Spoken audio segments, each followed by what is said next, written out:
Quels sont les véritables bienfaits du Dry January, du fameux mois sans alcool? On en parle avec vous. Bonjour, docteur Roger Rua. Bonjour. Merci d'être avec nous. Alors, ne plus boire d'alcool jusqu'à la fin du mois, on n'arrête pas d'en parler. Abstinence, abstinence, qui a de nombreuses vertus sur notre santé. Déjà, est-ce que vous le recommandez en tant que médecin ? Oui, c'est une expérience que chacun peut essayer de commencer. Alors après, est-ce qu'elle aura quelque chose de positif? On verra en fonction de l'implication de chacun, mais normalement, oui, en tant que médecin et en tant que médecin préventiste aussi, puisque en médecine du sport on fait beaucoup de prévention, on le conseille fortement, oui. Ouais, opération qui interroge notre relation à l'alcool, à nous tous. Voilà, en rappelant que Santé publique France recommande de ne pas boire plus de 2 verres d'alcool par jour et pas tous les jours. Alors les effets sur la santé de cette abstinence, pour ceux qui veulent la suivre pendant un mois.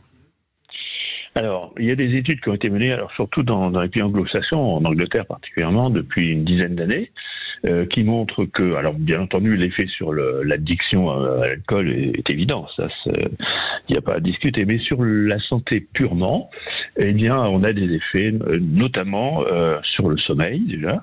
On sait que la consommation habituelle d'alcool perturbe le sommeil, contrairement à ce qu'on pense.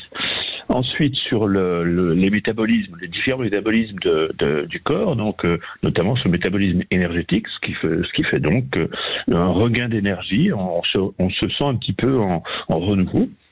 Et puis après sur les métabolismes d'élimination, de détoxification de l'organisme, notamment au niveau du foie et de l'appareil digestif, on a une amélioration nette des constantes qui a été donc validée par des études scientifiques.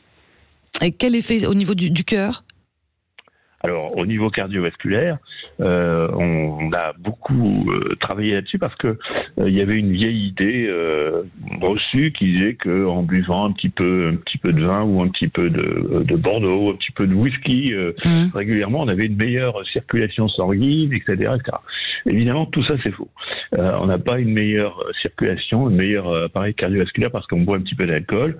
On aurait plutôt tendance à avoir des effets délétères, c'est-à-dire ça favoriserait même l'apparition de plaques d'athérome liées au cholestérol. Donc, il n'y a pas d'effet positif, contrairement à ce qu'on peut penser sur l'appareil cardiovasculaire.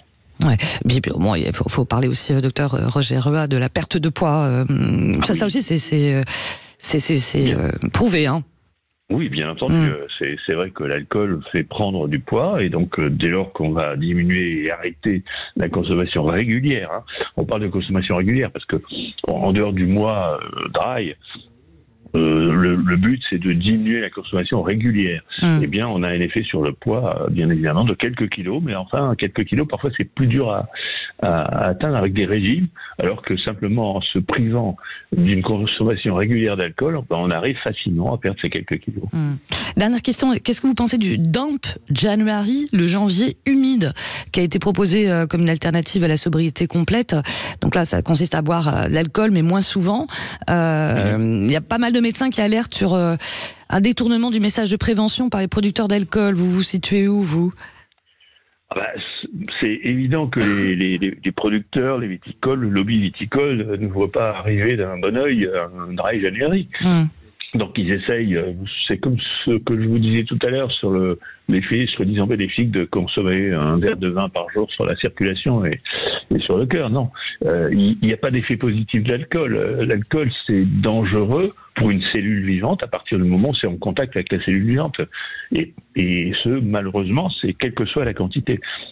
Donc, ce qu'il faut diminuer, c'est la quantité d'agression de nos cellules par une quantité d'alcool de plus en plus faible. C'est ça le but, c'est quand même ça. Ouais. Merci beaucoup pour vos lumières, docteur Roger Rua. Merci. À très bientôt.